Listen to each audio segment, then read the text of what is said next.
A mí me molestó y me molesta porque todavía hoy están en medios de prensa escrita.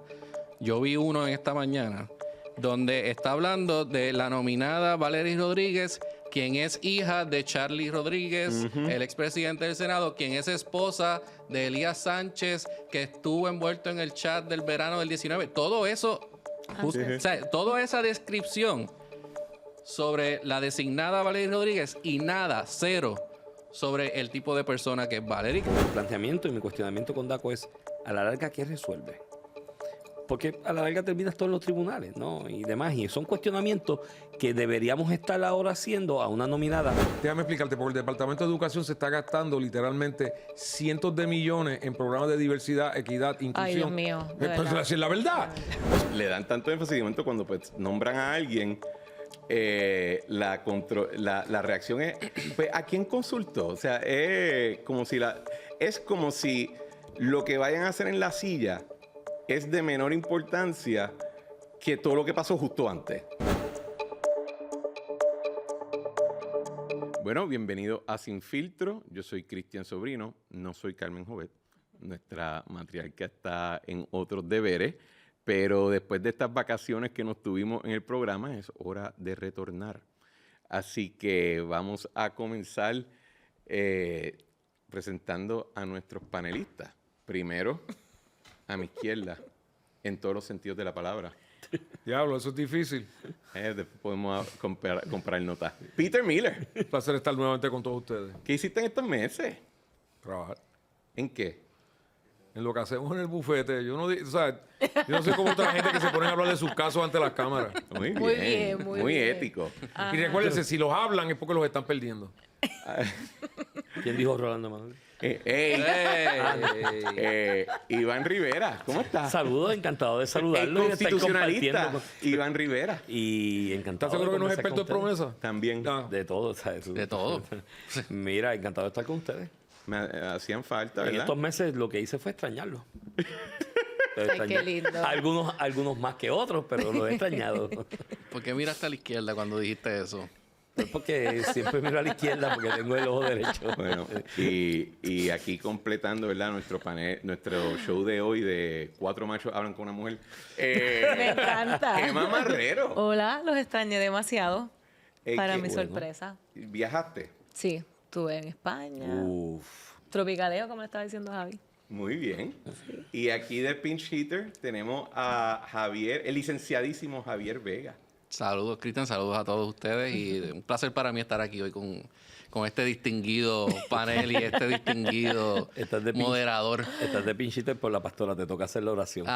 Como ¿No te lo igualito advirtieron? que la última vez ¿Sabes que vine, qué? No, que también estuve ahí. No, Javier, no lo dañes, que te va bien. Está bien, si no la Vamos. hacía, si yo la tengo que hacer, la hago. Vamos al primer tema que tenemos hoy en nuestra agenda, que es la novela, dependiendo del día, una novela rusa, una novela inglesa, de los nominados en el gabinete de la gobernadora Jennifer González y lo que ha sido la trama de la confirmación, las vistas, etcétera. Esta semana le ha tocado mayormente al doctor Víctor Ramos, que ha sido nominado para secretario de Salud.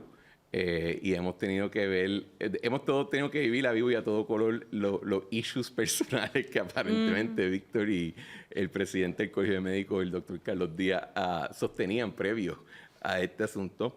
En DACO, el Senado de Puerto Rico descargó y le votó en contra al nombramiento de Natalia Catoni, que de hecho estuvo en el programa. Y entonces la gobernadora, ese mismo día, hizo una serie de nombramientos que incluía a la licenciada Valery Rodríguez Erazo a la silla del DACO, nombró a una procuradora mujer e hizo otros nombramientos como el de emergencias médicas y el sistema de retiro del gobierno de Puerto Rico. Yo creo que lo que ha sorprendido a todo el mundo, no sorprendido, pero lo que ha mantenido a todo el mundo en términos de atención es el drama que está surgiendo alrededor de ciertos nombramientos y de momento el único que rechazan es el que nadie esperaba que iban a rechazar, ¿verdad? Así que quizás tomando el asunto más de que si tiene algún significado más allá de que simplemente el proceso de nombramiento se ha convertido en una purga en Puerto Rico. Iván Rivera. Bueno, yo escuché a la gobernadora en algún momento en la controversia esta de Víctor Ramos y Carlos Díaz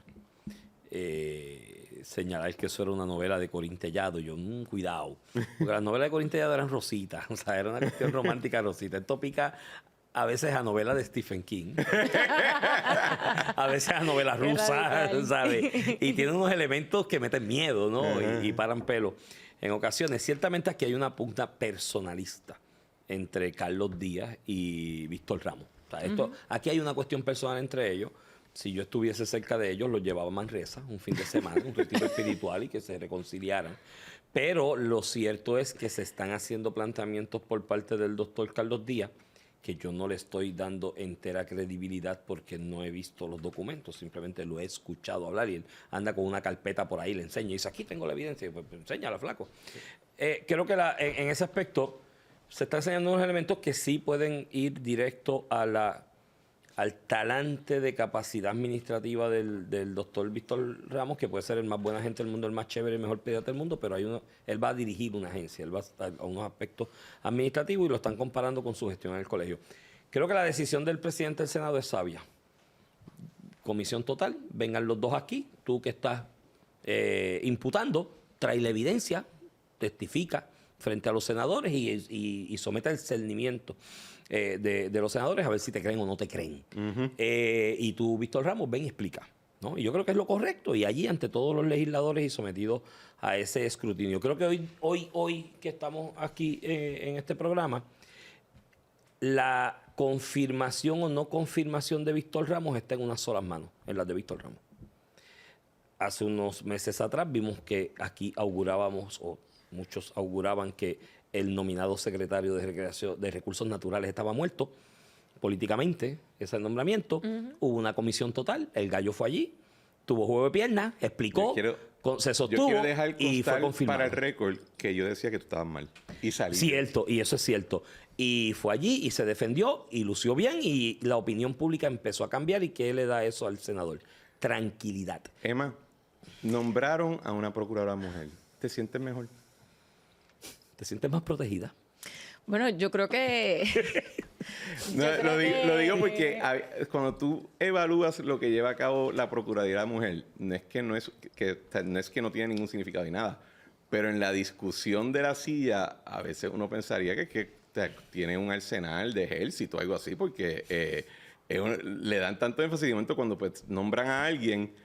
La reacción es, pues, ¿a quién consultó? O sea, es como si lo que vayan a hacer en la silla es de menor importancia que todo lo que pasó justo antes.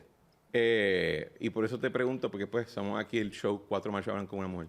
Mira, yo creo que el reto con la Procuraduría de la Mujer es que por años aquí el tema del feminismo se ha extrapolado, ¿verdad? O polarizado y se ha comparado o llevado de la mano del sector independentista o de izquierda, ¿verdad? Entonces, le digo esto porque ya el hecho de que mencionen la palabra feminista o feminazi, etcétera, se saca de contexto lo que debe ser la Procuraduría de la Mujer. Entonces tenemos ese sector que absorbe el debate y el sector que debe ser de política pública, que es el propósito de la Procuraduría, que es establecer política pública para garantizar que nuestros derechos, ¿verdad?, estén implementados en cuanto al acceso, la equidad, la violencia doméstica, etcétera. Y se saca de contexto lo de las organizaciones feministas. Yo no sé si ustedes están de acuerdo, pero de hecho la ley orgánica dice que hay que consultar con las organizaciones. Que ahí fue con la gobernadora, dijo, pues voy a someter unas enmiendas a la ley de la Procuraduría, sí, etcétera. Y a mí lo que me preocupa, contestando tu pregunta de si me siento más segura, que verdad es lo que siempre traigo al tema, es que lamentablemente han liquidado el tema de la mujer, de los derechos de la mujer, con el asunto del feminismo o el feminazi, o que ese discurso fue acaparado por un sector de izquierda. Y al final del día se convierte en no las organizaciones, no la de la administración, no que son 10 años. Y al final del día no se le da la seriedad que amerita ese puesto. Yo pienso, por ejemplo, en el cuatrenio pasado estaba Zoela Boy, y Zoela Boy creó, ¿verdad? ¿Ella era Bastante. procuradora? No, que fue uno de los ok. nombres que Sonó. presentaron, Sí, sí. que sonó. Y sí podía cumplir con los requisitos de las organizaciones. Así que, nada, a lo que voy es que seguí tu línea de si me siento más segura y lo que me da es pena o me preocupa que se politice el asunto, ¿verdad?, fundamental, que es tener una estructura de datos efectiva, de garantizar política pública, que tenga esa determinación de lo importante para la mujer. Y eso es lo que me molesta de toda esta discusión de los nombramientos. Yo creo que la cuestión de que si tienes que consultar a un grupo, a quien tiene que consultar es al Senado, que lo apruebe, que lo confirma, ¿verdad? Es como que, ¿te imaginas que la ley orgánica dijera, antes de nombrar a un secretario de Desarrollo Económico, tienes que consultar a todas las empresas? O que dijeras que el próximo comisionado de instituciones financieras que regula los bancos, tienes que preguntarle a los bancos. O sea, es como que esta cuestión de que siempre estamos buscando cómo no confiar en la persona a quien le estás dando toda la responsabilidad de hacer algo, en este particular la gobernadora, que es la que tiene que hacer los nombramientos. Yo no la conozco a ella, a Astrid Quiñones, ¿verdad? La licenciada Sí. Astrid Quiñones. Yo no la conozco, no había escuchado de ella, excepto cuando fue nombrada en OTSEC. Vi un post de que Pedro Julio tuvo una conversación con ella en el 2020 y la felicitó y la agradeció, así que yo esperaría que Pedro Julio, ¿verdad?, no necesariamente esté en contra del bagaje de la nueva Si Pedro procuradora. Julio está en contra, pues yo entonces voy a estar Pero muy no, pero me sospechoso. refiero a ese sector, ¿verdad?, que usualmente es los que llevan el discurso. Es un macho. ¿Por qué tiene que él estar? Es la Procuraduría de la Mujer. Pero lo digo por el contexto de que son los grupos que llevan la voz de Ajá. las protestas, de los feminismos y demás. Y yo creo que, contestando tu argumento de lo de las organizaciones, yo creo que es más el hecho de que la Procuraduría es a 10 años, todas las procuradurías, las de las personas con Sí, sí. impedimento y demás, y se procura tener ese balance de que sí se garantice que el sector afectado o protegido esté bien representado por los sectores. Así que podemos debatir sobre las organizaciones. Peter Miller, Ajá. la gobernadora sufrió el primer rechazo de su nombramiento. Yo sé que ella dijo que ella había mandado a retirar el nombramiento antes, pero que después estaba la controversia que si en la secretaría lo vieron. El punto es que el Senado en sesión bajó el nombramiento y le votó en contra. ¿Tú crees que eso dice algo en términos de la relación con el Ejecutivo? ¿Eso dice algo en términos de la agenda de trabajo? ¿Tiene algún significado más allá o simplemente es un asunto personal? Ninguna de las anteriores. Simplemente tú lees la Constitución, el Senado está llamado a, en inglés, Advice and Consent. En todas las iteraciones que hemos tenido recientemente cuando el PNP controla, siempre alguien se va o se van dos, porque no canjearon bien con... O sea, el proceso es que esa persona tiene que ir y por el Senado y ganarse esos votos de esos senadores. No es automático. O sea, por un lado, la gente se queja, o sea, mayormente la prensa de cartón, si el Senado aprueba como sello de goma, pero entonces cuando ellos ejercen sus poderes constitucionales y dicen, esta persona no va, entonces salen con que, ay, bochinche, todo ese tipo de cosas. Yo creo que lo fundamental viene ahora porque todavía falta la Secretaría de Estado, falta Víctor Ramos miren, esto es bien sencillo. Víctor Ramos es PNP y el que lo está difamando diariamente es un populete que es un populete fracasado como político. Se metió al colegio y logró la descolegiación. Síganle dando pauta a ese perdedor. Es como abogados que andan por ahí diciendo que son expertos en promesas y lo único que hacen es perder mociones. Y entonces, No lo pudo los aguantar. llevan y los tratan. Bueno, usted es doctor en... El experto en promesas. Yo digo, por eso es que no tiene ratings. Pero anyway, volviendo al tema que nos ocupa, simplemente esto ocurre todos los cuatrenios, siempre alguien no llega. Y eso es parte del proceso. Una vez yo tenía al presidente del Senado en otra estación, yo estaba sustituyendo a alguien, bueno, David la conoce, y le dije, dicen que hay problema entre usted y Ricky. Y él me dijo, le hemos aprobado más del 90% de los nominados y más del 95% de los proyectos de administración. Eso es verdad. Entonces, vamos a ver el récord aquí. Yo soy de los que creo que solamente ha firmado 2 leyes. Digo, gracias a Dios. Tenemos suficientes leyes. Lo que aquí deberíamos haber un Dodge y empezar a tumbar leyes a diestra y siniestra. Pero ese es otro tema para otro día, Sí, ¿verdad? eso no estaba en la agenda. Gracias a Dios no se están inventando más loqueras. Y en un momento en que los cabilderos tienen una influencia, son los que están escribiendo las leyes, pero nuevamente, otro tema. No lo veo de esa manera. Tenemos por primera vez en 41 años a una política sazonada como gobernadora. ¿A qué me refiero? Que la gobernadora salió, o sea, desde la infancia está en el PNP bregando.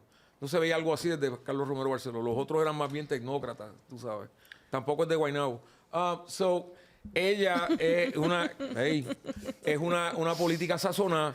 El tiburón es un político sazonado. Lo más fácil de ser el anfitrión de este programa No es tienes que que tienes que gracias. dejar, tú lo que tienes que dar un poquito de cuerda a Peter y todo va a estar bien. Eso me traen.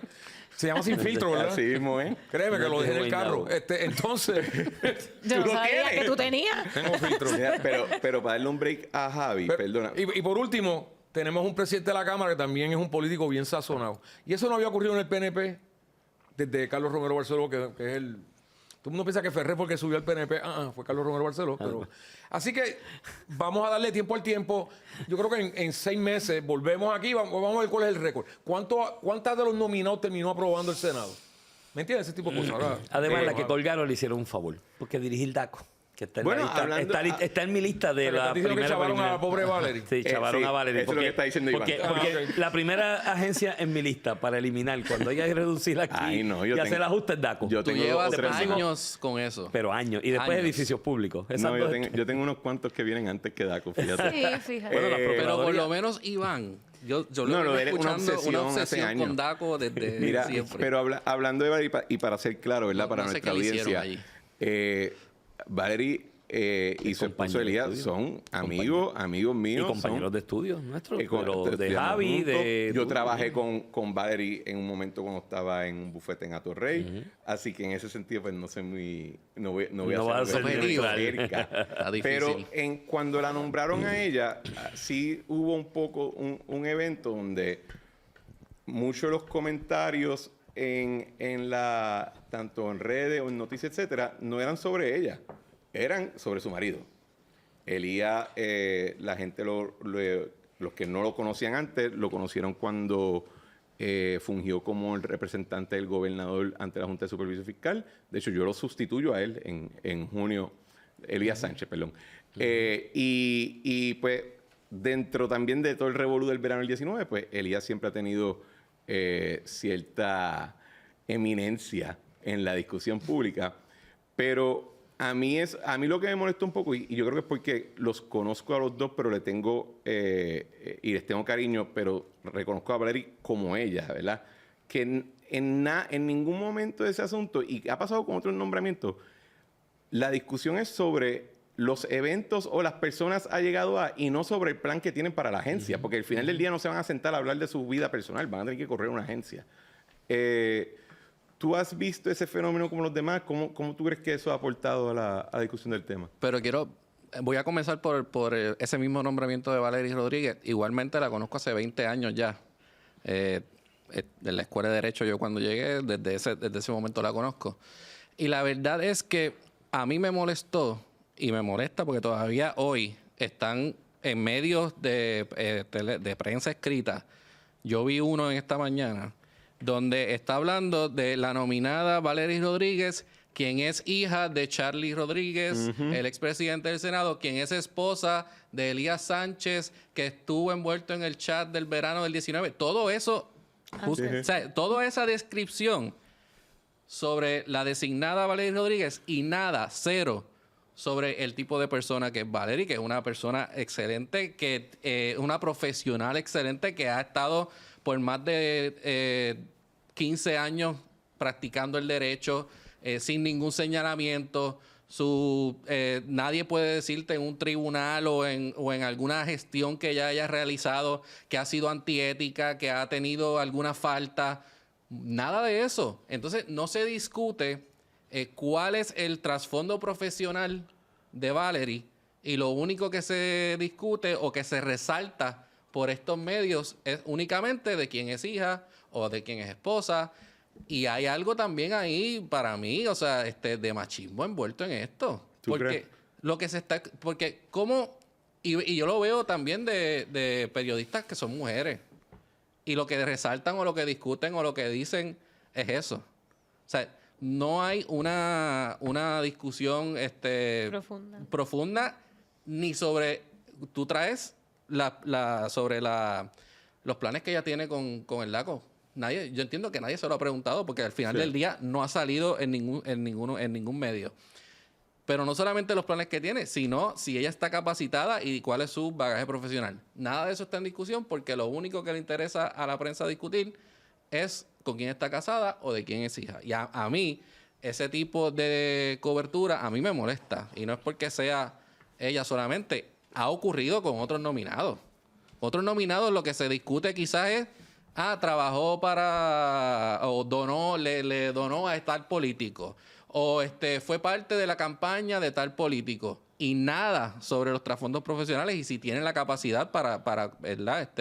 Llevar a cabo la posición. Uno se pregunta como que ellos quieren que pase, que los nominados los sacamos de una nevera donde viven en aislamiento de todo el mundo, ¿verdad? Y cuando se acaban, pues los devolvemos a la nevera. O sea, no es un proceso o una discusión que le roba la identidad y que hasta cierto punto, y me interesa que tú comentes en esto, es el proceso de nombramiento y de confirmación, la misma prensa o los medios cuando lo discuten lo convierten como una trituradora de personas, ¿verdad? Porque y tiene que ver más con asuntos totalmente colaterales al asunto de correr una agencia. Y yo creo que precisamente por eso que cada vez hay menos servidores públicos interesados en asumir esas posiciones. Porque, como tú bien dices, tienen que ser personas que tengan un trasfondo, estén involucrados y que crean en la política pública del gobernador o la gobernadora. O sea, no puede ser una persona que esté ajeno en su totalidad de los procesos gubernamentales, porque cuando el gobernador está montando su equipo, si yo creo ¿verdad? En la capacidad tuya, pues Javi, vente para acá, te conozco de hace tiempo, tengo esta confianza para mi política pública y así es que debe ser y se hace. Y genuinamente, yo no creo que se vaya a cambiar esa dinámica que tú señalas de la prensa, porque aquí nos enfocamos en lo pequeño. Pero es que yo no creo que solamente la prensa, porque yo creo que también tiene que ver con la audiencia. Definitivo. Iván. Yo creo que lamentablemente en esa conducta, y no tan solo la prensa, también los creadores de opinión pública formal, ¿no? En distintos tipos de programas de análisis y demás, le siguen haciendo un flaco servicio al país a la hora de centrarse en esas nimiedades de quién eres hijo, primo. En este país todo el mundo se conoce, ¿me entiendes? Y siempre vas a estar relacionado con alguien. Claro. Si te van a sacar todas las relaciones que tú pudieses tener a la hora de nominarte a un cargo público, pues estás muerto, porque es que aquí todo el mundo se conoce. Esto es de un vecino que decía que Puerto Rico es un estudio. Se vira y hay alguien. Un estudio con el mismo cuarto de baño para todo el mundo, ¿me entiendes? Es como que... y se le hace un flaco servicio porque ahora mismo, por ejemplo, cosas tangenciales, y yo sé que lo digo a veces ya de manera hasta trillada, medio jocosa, de que yo eliminaría DACO. El planteamiento y mi cuestionamiento con DACO es, a la larga, ¿qué resuelve? Porque a la larga terminas todo en los tribunales, ¿no? Y demás. Y son cuestionamientos que deberíamos estar ahora haciendo a una nominada que conoce mucho de derecho administrativo, porque lo que conozco de Valerie ha hecho derecho administrativo durante los últimos 15 años, lo ha litigado en cantidad. Entonces, uno de los problemas que tiene DACO es que si en algún lugar los retos de la ELEPAU y del proceso de derecho administrativo se confrontan día a día, es en DACO, ¿no? Y en vez de aprovechar la oportunidad para una persona con experiencia, decir, oye, ven acá, vamos a analizar, DACO, ¿qué cosas habría que cambiar? ¿Qué visión tú tienes para hacer esto más efectivo? Gerencia. Y más, pues no, porque él es la esposa de Elías Sánchez, total, y como... Y que total, Valeria es más inteligente que Elías. No, y no tan solo eso, con un sentido medio machista de que, ahí Elías, porque este es el entre líneas. Elías Sánchez, el cabildero, que era como Mefistóteles, que estaba ahí detrás de todo, puso ahí a su señora en un sitio para tener acceso. Miren, a mí me da la impresión, no lo conozco en detalle, porque no soy amigo de ellos de ir a janguear con ellos, pero me da la impresión que Valeria manda más ahí que Elías, por el carácter. Y es la aseveración correcta. Y tú lo conoces. Mira, para que la gente, nuestra audiencia entienda, DACO es una idea que se inventaron demócratas socialistoides a finales de la década de los 60. Con Mark Lawson. El primer secretario de DACO en Puerto fue Rico. Hernández Denton. El primer secretario de DACO fue el honorable juez Federico Hernández Denton.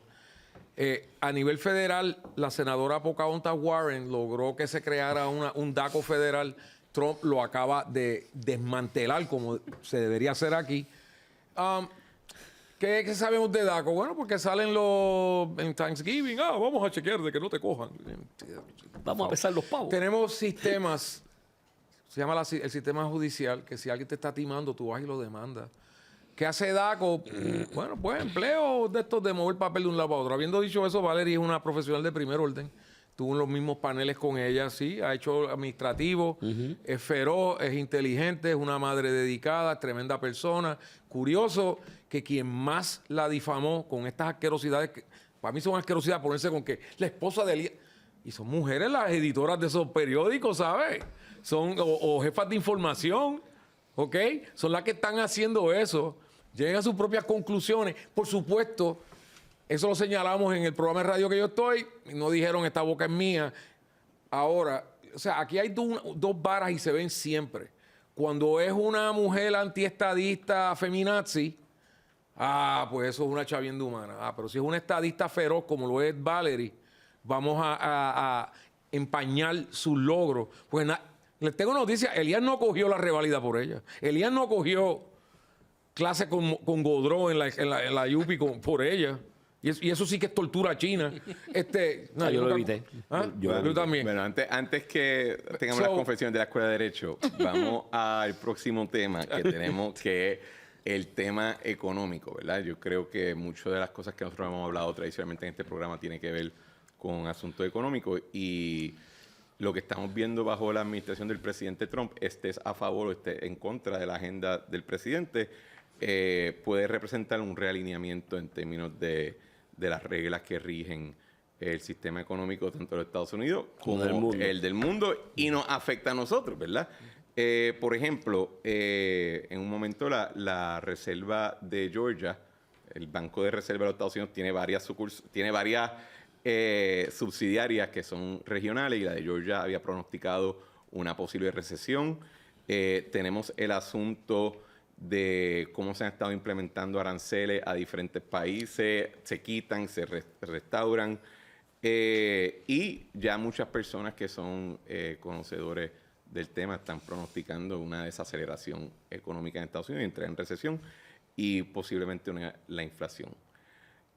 Emma, ¿qué te parece estos primeros meses con Trump al mando de la economía? Pregúntale a la demócrata, exacto. Qué lindo. Qué fuerte. Qué lindo. Peter Miller. A la demócrata. Hablando de simplificar la perspectiva femenina. Qué fuerte. ¿Acaso la estoy tratando como diferente a lo que trataría a estos dos mongolos? Por lo Es mío verdad. no me dijo socialista demócrata. Exacto. Eso está por determinar. Además, Pregunta. No te miró cuando lo dijo ahorita. Kamala Sí, Harris fue lo como hubiese... que- Podemos Pensé que a lo mejor volver iba a a la pero no lo pregunta, hizo. Mira, muchachos. a mí Kamala me Harris lo haría preocupa, mejor. a mí me preocupa, no voy a entrar en esos detalles, la pregunta de Cristian fue sobre la administración de Trump. No, a mí me preocupa cómo quieren desviar de que en efecto estas políticas están teniendo un impacto, ¿verdad?, en la economía. El hecho de que un presidente le esté dando órdenes a la Fed también me preocupa, porque el propósito de la Reserva precisamente es ser una entidad independiente para establecer estas políticas públicas, ¿verdad?, monetarias, y la independencia que tienen es fundamental para que las decisiones sean informadas en la realidad económica y no en políticas públicas de a corto plazo que estén influenciadas por un político o un presidente. Y yo creo que esta actitud que ha tomado Trump de meto el dedo en la llaga y tienes que hacer esto como contrapeso del efecto negativo que está creando la política de aranceles es bien preocupante, porque está tomando esta actitud de nene chiquito de yo hice esto, pero si tú no haces esto, que es lo que le está pidiendo a la Fed, ¿verdad? Bájame los intereses, lo está haciendo porque en efecto hay un impacto negativo con su guerra de aranceles. Así que no les sorprenda a ustedes que obviamente, además de que estoy en contra de la existencia de Donald Trump como presidente de Estados Unidos, Y como mamífero. como mamífero con la humanidad, que todavía no entiendo cómo está ahí, sí me preocupa esas políticas públicas de hice esto y ahora tú tienes que tomar esta acción para arreglar lo que yo hice. Javier, si la inflación... O sea, Trump en un discurso una vez dijo, yo sé por qué yo gané. Y es porque tiene, por esto, que si el precio de los huevos, que si toda la cuestión. O sea, yo creo que eso era su reconocimiento y que la razón que él ganó es porque había un descontento del consumidor y no se sentía que la economía estaba donde debía estar. Pero si, vamos a decir que esta política de, como ellos le dijeron, reajuste, continúa la inflación, por ejemplo, la inflación estuvo más alta de lo que se esperaba que iba a estar en un momento, aunque no se ha visto una pérdida de empleo. Pero si la inflación y el consumidor todavía se siente que está cogiendo un cantazo, ¿tú crees que eso puede tener un impacto en la apreciación que tenga el electorado de Trump y de su agenda? Bueno, vamos a empezar porque además del asunto de los aranceles, él está haciendo todo lo que prometió que iba a hacer. O sea, él tenía un plan que lo ha estado implementando desde el primer día con sus órdenes ejecutivas. Algunas, los tribunales se están emitiendo injunctions y todo eso. Eso tiene que correr su curso y al final del día pues veremos si prevalece en la mayoría de esos casos. Pero en términos de los aranceles, sí. Él corrió con una promesa de que él iba a bajar el precio de los huevos, él iba a bajar el precio de la gasolina. Y eso, créelo o no, está empezando a ocurrir porque la política energética de Donald Trump es otra y es diferente a la de la administración de Biden. Y hemos visto que el precio del petróleo está bajando. Por ejemplo, el precio de los huevos ha comenzado a bajar. Ahora bien, con los aranceles, para mí, él está apostando a que en el corto plazo sí va a haber un cantazo. Yo creo que eso no hay duda y que no podemos tapar el cielo con la mano en eso. Pero él está apostando a que va a cambiar la dinámica de cómo otros países le imponen aranceles a los Estados Unidos por sus productos y él empezar también a buscar cómo generar más empleos de manufactura en los Estados Unidos. Y su plan es, si esto me sale, al final del día vamos a tener un impacto a corto plazo, pero ya aquí luego entonces se va a ver el efecto positivo de lo que yo estoy haciendo.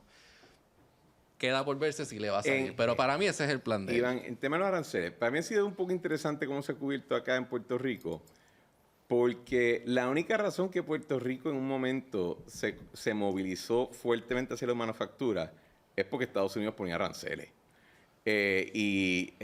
Mucho antes de aprobarse la 936, incluso la sesión 936, el punto de los aranceles es que podías tener manufactura a un costo más bajo que podías tener en Estados Unidos, pero no tenías que sufrir los aranceles que tendría en una jurisdicción totalmente foránea. Además de eso, en territorio dominado y controlado Exacto. por Estados Unidos, que te da una estabilidad y una seguridad.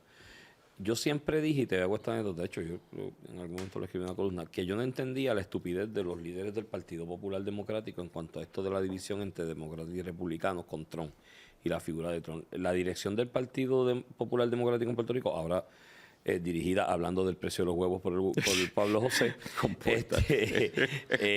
siempre he tenido esta obsesión de que Trump es el diablo, Trump es el demonio, Trump es esto y yo, pero flaco, tú no te has dado cuenta, y cuando la elección con Biden, y Biden es lo mejor del mundo, y tú no te has dado cuenta que las políticas exteriores y económicas de Biden van en contra de tus intereses de mantener el status quo y hablar de unas 936 o algo parecido por el estilo. Y las de Trump van en favor de lo que tú estás diciendo. Y yo decía, pero si tú eres militante del Partido Popular Democrático y quieres defenderle la vida o muerte, sí o no, con Trump, apoya a Trump, porque es que te conviene más a corto plazo. Yo creo que el tema de los aranceles, que lo vi inicialmente por parte de Trump como una imposición de aranceles estratégica, ¿no? Es que no ha sido estratégica. No, inicialmente lo vi así y logró objetivos, ¿no? Te amenazo con los aranceles teniendo en cuenta de que yo soy el hegemón económico de la época. Ajá. Y soy el más que consume, o de los más que consume en el mundo. Te voy a poner aranceles si no cedes a tal o más cual cosa, o me mejoras estas condiciones. Y yo dije, pues mira, eso está chévere. Tú, de manera estratégica, cedes el otro país en algunas concesiones y llegamos a acuerdos. Lo que pasa es que el vaivén, ¿no? Entro, los pongo, los saco, después vuelvo y los pongo, después vuelvo y los saco, vuelvo y los pongo. Te crea un problema de inestabilidad y previsibilidad. Y los mercados odian la imprevisibilidad y odian no tener certeza sobre el control de las variables. Y eso es peligroso. Sobre la inflación, en lo del FED, yo ahí le doy un punto. ¿A quién? A Trump. Mi hermano. Y yo lo llevo diciendo en los últimos 2 años y medio. la inflación que está atravesando Estados Unidos y otras partes del mundo, después de la guerra de Ucrania, especialmente con las medidas que se tomaron y lo que pasó, no se debe necesaria o exclusivamente a exceso de flujo de efectivo en la calle. Se debe a una escasez de oferta de muchos de los productos vitales para la canasta básica de consumo, en este caso el americano. Los huevos, todo el mundo desayuna huevos en Estados Unidos. Y hay una escasez de oferta porque hubo una gripe aviar en el área noroeste de los Estados Unidos. Como 2 millones de gallinas. Y eso creó, y no tan solo... Mataron 100 millones de gallinas. Y te creó una escasez de sin huevos, tener que hacerlo. tanto del huevo de mesa, el que se consume en el desayuno, como el huevo fecundado para tener pollitos, ¿no? Ajá. Y eso te crea una escasez marcada de oferta. Y lo mismo con el caso de lo del petróleo después de lo de la guerra de Ucrania y aquellas medidas que Biden y Estados Unidos tomaron para amenazar a Rusia, para que Rusia deje la guerra, Sí. ¿no? Y esos dos elementos que son tangenciales porque son... La demanda es elástica, la demanda de los productos suele ser elástica, ¿no? Y hay productos que muchas veces la gente en la demanda se ajusta. Pero en Estados Unidos específicamente, gasolina y huevo no es tan Peter. elástica. Y sobre el petróleo, mira, esta gente va a sacar petróleo en Estados Unidos próximamente para tirar para el techo. Porque tienen una reserva enorme. Y lo que ha habido es restricción. Ahora con la liberalidad, vas a ver los precios de la gasolina bajando en un mediano plazo y la gente va a decir, Ya no veía la ya- gasolina así hace 20 años. Ya la gasolina está a 2.85 el galón. Pero Emma preguntó que no entiende cómo Trump llegó. Te lo voy a explicar en 6 palabras. Era sarcasmo. Yo sé, pero Era No Eso tienes es- que explicar, Peter. No, te lo voy a explicar de todas maneras. Mira, 6 palabras. Joe Biden, Jill Biden y Kamala Harris. Ya, ahí tienen la explicación. Por eso que llegó Trump. Y Trump 2.0, voy a abordar lo que ellos dijeron, porque lo que se les quedó a ustedes es que Trump sacó, lo que pasa es que una prensa liberal, que es igual de cartón como la de aquí, no te va a decir todos los aranceles que, por ejemplo, Canadá le tiene. ¿Sabes la cantidad de aranceles que le tiene Canadá a los productos agrícolas americanos? Yo vi la lista y yo dije, ¿pero qué es esto? Estos son los supuestos aliados. México, mismo cuento. ¿Cuál es la diferencia? Que para la economía de Estados Unidos, porque por ahí hay independejistas diciendo es fantástico ver al imperio americano colapsando. La economía de Estados Unidos de canto da normal, la economía de Estados Unidos de 30 trillones, la número 2 la de China de 20 trillones, la número 3 es de Alemania de 5 trillones. No, Estados Unidos está colapsando. Sí, exacto. By the way, anunciaron hoy que viene el F-47, que es el sexta generación de fighter que va a controlar, o sea, ¿quién se quiere meter con nosotros? Pues, los bravos, me imagino. Pero el punto es que este tipo de cosas, Trump lo que está haciendo es diciéndole a ellos, se acabó el pan de piquito, que es este cuento loco. Sí, ustedes tenían al presidente chocho ese que firmaba lo que le pusieran al frente, pero se acabó. Trump 2.0 ha llegado mucho más enfocado. Si tú lo comparas con el Trump 1.0 del 17 al 21, este Trump es mucho más enfocado. Esta vez no está nombrando a gente que pertenece al pantano. Se los voy a poner en términos puertorriqueños. ¿Al Imagínate qué? que pertenecen al pantano, al ok, swamp. al swamp. Se los voy a poner en términos puertorriqueños. Imagínense que hay un club, digamos, que se llama el Caparra Country Club. Entonces, Yo soy socio del Caparra. en ese club hay esta membresía que algunos dicen que son No, quiero saber qué diablo es lo que va a pasar de ahora. un lado y otros son de otro lado, pero al fin y al cabo son todos miembros del mismo club y llevan un montón de tiempo corriendo ese club, y el club es el gobierno, ¿verdad? Entonces llega Trump, pero Trump no llega con más gente de Guaynabo. Él llegó con gente de Carolina, de Trujillo Alto y de Bayamón. Y para esta gente del club, estos tipos son, como tú sabes, nativos ahí, brincándote encima y quemándote el sitio. Pero tampoco, sí, yo he escuchado esa parte, pero vamos a ser también realistas. No es como que él está sacando gente de la calle y lo está poniendo a correr el show. Está sacando gente del mismo club que fueron a las mismas universidades, simplemente iban a otra fiesta. Mira, te voy a dar una... Pero, o sea, J.D. Vance fue a Yale. ¿De qué estamos hablando? Pero J.D. Vance escribió Hillbilly Elegy hablando de que yo soy un jíbaro yuca del sureste de Ohio. Y están implementando Pero- Project 2025. Pero by the way. más importante, y no yo tengo problema con eso, más importante es, te voy a dar Obligado. para muestra un botón basta, ¿verdad? Pete Hegseth, el secretario del Departamento de Defensa, un tipo con tatuajes enormes de cruces medievales que trataron de decir que eran nazis. Son El Jerusalem Cross. ya, tú sabes. Pero un tipo que estuvo en el campo de batalla, contrario a otra gente que se sientan allí y que viene con una mentalidad de vamos a cambiar el DEI en el Departamento de Defensa. Como el de educación. El de educación, Trump está cumpliendo su palabra. Educación no existe. El Departamento de Educación lo trajo Jimmy Carter. Nada más por eso debería irse. No, la que Pero que sí. nombró en educación. Bueno, pues ella sabe de lucha libre Por también. eso. Es una empresaria de primer orden. pero, bueno, pero por ejemplo, para no hablar de Biden, ¿verdad? Obama había nombrado para dirigir el Departamento de Health and Human Services, que es el departamento que corre Medicare, Medicaid, todas esas cuestiones, a Catherine Sebelius, que era una gobernadora. O sea, no había corrido nada de eso. O sea, esta cuestión de que tiene que ver una cosa con la otra, administrar, ¿verdad? Quizás necesita temas, pero en el tema de educación, ¿a ti te preocupa que quiten el Departamento de Educación A mí me Federal? preocupa Porque a mí no me... Pues a mí sí. ¿Por Y qué? te voy a decir, y de nuevo, no tiene que ver con Trump, está así. El efecto que esto tiene, y me impacta porque es como una atenta al federalismo tradicional, en donde tienen que haber unas instituciones estandarizadas para el gobierno y unos balances de poder. Entonces, de repente, tú quieres quitar un departamento que establece unas métricas, que distribuye los fondos, que establece unos requisitos mínimos de equidad para todos los estados, a decirle, Estado, encárgate como te dé la gana. Eso es bien peligroso porque ¿Por qué? tenemos estados como Massachusetts, New Jersey, que son excelentes en la Ajá. educación, pero tenemos otros como Luisiana, como, ¿verdad?, Mississippi, que tienen Puerto Rico, Nueva una York es jurisdicción como excelente en Puerto Rico, educación. que no han tenido éxito Really? en la administración. Entonces, estás tirando a la suerte Pero no es- a que un niño tenga una buena educación dependiendo de donde el lugar que nazca. Pero primero, Pero- así y es. eso es Emma, bien sí, pero Emma, peligroso. Emma, No.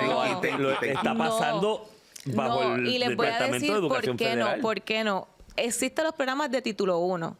Que todo lo que tiene que ver con educación especial. Existen una serie de programas que garantizan los derechos, inclusive la misma Constitución, que si eso no fuera equitativo y cada estado tuviera acceso de Puerto Rico. Vamos a poner el ejemplo de Recuerda Puerto que Rico. equitativo y equidad son dos animales bien diferentes. Equidad es una, Ok, esta una palabra a ustedes les comunista. afecta a los oídos, ¿verdad? Equidad. Porque es una ok, palabra que han Bueno, Peter, a mí me, pero- bueno, perdóname, a mí me pues- afecta muchísimo porque equidad es un principio legal que tiene su propio significado y me lo han convertido en otra cosa y ahora no puedo decir equity nunca porque si no alguien sonríe o alguien me mira mal. Sí. Pero nada. Pasa como Puerto mala El Rico. lengua. libro de Rufo, ¿eh? Puerto Rico. Les voy a decir el ejemplo de Puerto Rico porque me han preguntado. Ustedes saben que si el Departamento de Educación Federal quita los programas, aquí no van a venir fondos.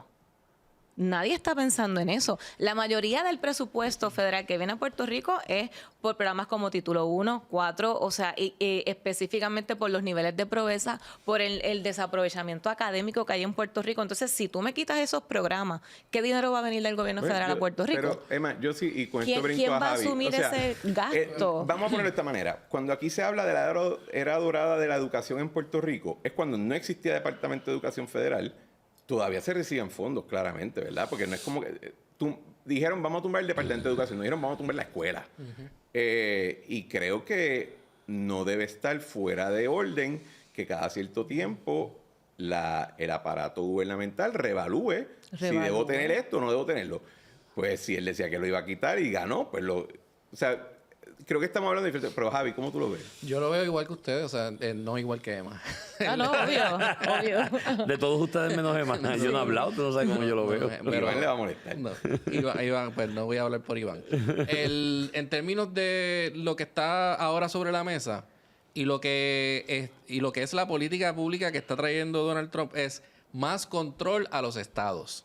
Punto. Esa es la filosofía de que el gobierno federal se ha extralimitado en los poderes que debería tener y está abarcando demasiado poder que debería ir a los estados. Yo lo que estoy visualizando es que él no está hablando de quitarle los fondos que le están llegando ahora a los estados. Es que el estado tenga mayor control sobre cómo va a distribuir esos fondos y cómo va entonces a implementar la educación internamente. Ya en los estados, ¿cuántos estados tienen un sistema de educación centralizado a nivel de los estados? Creo que son 2 nada más. O sea, Nosotros. por eso. Y mira que bien el resultado aquí. Exacto. Mira pero- lo que está ocurriendo aquí, que aún bajo Biden se estaba implementando un sistema para descentralizar el Departamento de Educación. Claro. Y entonces Es que no es lo mismo lo que él está prometiendo. Bueno, él está prometiendo más control al Estado. Que ya lo tiene. que igualmente significa menos burocracia del gobierno federal, menos intervención del gobierno federal. Para mí, todo lo que sea menos intervención del gobierno federal, yo estoy a favor. Iván. Mira, yo tengo que diferir del planteamiento que hacía Emma en cuanto a lo afectado que se puede ver Puerto Rico, porque si algo se ha aclarado... Bueno, pero si se quitan los fondos federales, ella tiene razón. Pero Completamente si algo se ha afectado. aclarado desde el inicio en esto es la eliminación de la burocracia que entraña el Departamento de Educación Federal, no del funding Pero no de es los lo programas mismo. de los programas esenciales para el mismo, como Título 1, Educación Especial, las becas PEL, que también Los préstamos se ha señalado, estudiantiles, los préstamos todo eso. estudiantiles, ese financiamiento no. El gobierno federal siempre va a querer empujar principios filosóficos educativos a través del financiamiento. Y eso es una realidad como lo hace y lo ha hecho siempre. Es más, en la Unión Europea, que es un embeleco que se ¿Y llama cuáles son los de Trump? federalismo intergubernamental, que no es federación tampoco, mueven la aguja en cuanto a la educación con dinero. A cada Estado miembro yo le doy X cantidad para que implemente estos programas. Ahora bien, el problema del Departamento de Educación en esa burocracia que han establecido en los últimos 40, 50 años es que es tan tediosa la burocracia y le quieren imponer, porque cuidado con el principio de equidad o de igualdad, porque hay unos que son más iguales que otros, ¿no? Y si tú coges 10 que son iguales a competir en las mismas condiciones de la carrera, hay unos que se te van a quedar atrás. Y te voy a poner el ejemplo de Puerto Rico. Puerto Rico llegan programas de fondos federales a través de Título 1 y Título 4 que vienen con un template de cómo es que los tienes que usar exactamente. No puedes Correcto. variarlo de esa rúbrica. ¿Y qué como pasa? soy, esos Que son el correctos. programa, sí, pero la corrupción es otro tema, ¿no? O sea, son dos temas aparte, Sí, la no, hay unos corrupción controles. del propósito educativo. Entonces, son programas muchas veces diseñados por burócratas que están pensando en el nene anglosajón de la urbe de un estado de Estados Unidos, no en el nene latino hispano de la zona rural de Puerto Rico. Entonces, aquí no tiene el gobierno flexibilidad para adaptarlo al objetivo final, porque tienes que ir exactamente como te lo están exigiendo que lo hagas. Y muchas veces, muchos de esos programas, vale hongo. Lo de las tutorías, por ejemplo. ¿Tú sabes los millones que aquí se ha gastado en tutoría? Saluda a Alessandra Lugaro, que en ese That's how muñeco. mommy made her ¿Tú sabes money. todos los chavos que aquí se metieron en tutoría? ¿Resolvió algo? No se adelantó Pero- en nada porque no era lo que necesitaba el estudiante puertorriqueño en ese momento. Y yo creo que cada estado debe tener la capacidad con ese funding que se va a seguir transfiriendo, por lo menos de lo que se ha dicho de esa orden ejecutiva hasta el momento, para que lo pueda adaptar a sus realidades. Obviamente, en miras de unos objetivos que el gobierno federal siempre va a imponer, porque el gobierno federal va a tener unos objetivos educativos. Y yo creo que eso es una buena noticia, porque esa burocracia del Departamento de Educación Federal, la realidad es que ha hecho demasiado ineficiente en la adaptación de los objetivos en cada uno de los estados, dependiendo de sus hechos ¿Quiere diferenciales. responder algo? Va ahora, Peter. Mira, lo que pasa es Y no me que... diga la corrupción, porque es otro tema. No, Estoy no. tratando de ser equitativo en tiempo de postura. Pero a mí lo que me preocupa es que cuando tú lees la orden ejecutiva es eliminarla. Obviamente tiene que ir a ley en el Congreso una supermayoría y esos son otros 20. Pero el concepto es cuando dice darle todo a los estados, la autodeterminación en políticas públicas no necesariamente es la más positiva en varios estados. O sea, vamos a suponer que... no voy a Pero entrar eso ha en ideas, pasado, Emma, eso no ha voy a pasado entrar- bajo el sistema Pero actual. el problema es que actualmente no está centralizado. Cada estado pone su sistema de SEA, LEA, política pública. pues no pero cambia. por eso te digo que no entiendo la necesidad de cerrar el departamento y quitar unas guías estandarizadas que garantizan unos niveles Déjame académicos. explicar. Pero la ley te puede físicos. dar, la ley el legislador te le puede dar una Déjame guía. explicarte. Déjame explicarte, porque el Departamento de Educación se está gastando literalmente cientos de millones en programas de diversidad, equidad, inclusión. Ay, Dios mío, de Pues, verdad. así es la verdad. O sea, si te pones a seguir en X, lo que Christopher Rufo y otra gente de Doge están sacando diariamente es una cosa que tú dices... Es ¿pero el qué es 2% esto? del presupuesto total de Estados Mira, Unidos. nos quedan... Pero es un presupuesto bien grande. 2%. Es un presupuesto Y bien es la grande. entidad con Pero menos entiendan- empleados. Ese presupuesto es un montón de millones. Gente, no griten toda la vez. Wow, para que entiendan cómo se manipulan las cifras. Ya digo, 2% del presupuesto de Estados No la Unidos. estoy El presupuesto de manipulando, Estados es un Unidos fact. es 6 trillones de dólares. 10% son 600 mil millones de dólares. 1% son $60,000 millones. Ya digo, 2%, estamos hablando de $120,000 millones Son de muchos dólares que los están malgastando. Esa Malgastando. cosa. ¿Y en la milicia? ¿Cuánto es el presupuesto? Pero Estados Unidos vive de eso. El secretario Hexper todos los días está sacando que si encontré 300 millones malgastados aquí, 500 millones malgastados acá. El gobierno federal, el mismo Congressional Budgeting Office, ha dicho que se está perdiendo un 10%. ¿Y quién ¿Sabe es cuánto el de 10%? Budget Office? $600,000 millones. Yo digo, Se está perdiendo. Bueno, Pero último, para cerrar el programa, que tengo que acabar. Ok, para ¿verdad? acabar bien rápido. Muy Recuérdense de rápido. esto. Sorry por Tenemos hablar de un déficit, educación. Tenemos, porque estamos en este bote, contrario a lo que piensan los independentistas, un déficit de 36 trillones de dólares. Y no podemos seguir con esto o nos vamos a chavar todo. Bueno, señores, gracias por sintonizar este programa, este episodio de Sin Filtro. Estuvo bueno, nos Sí, estuvimos calentando estuvo chévere. chévere. Hace Nos falta acabó más. muy rápido. Cuando estaba más Hace caliente, ahí se acabó. Sí, no, bueno, Y ahí así se la- acabó, sí. así. No es la primera vez que escucho eso. Anyway, gracias a todos. Nos vemos la semana que viene. Acuérdense que pueden ver este programa también en YouTube. Y suscríbanse en ABC5. Denle a la campanita. Y no tienen que estar de acuerdo con todo el mundo, pero por lo menos escucha las otras posturas. Hablamos. Nos vemos.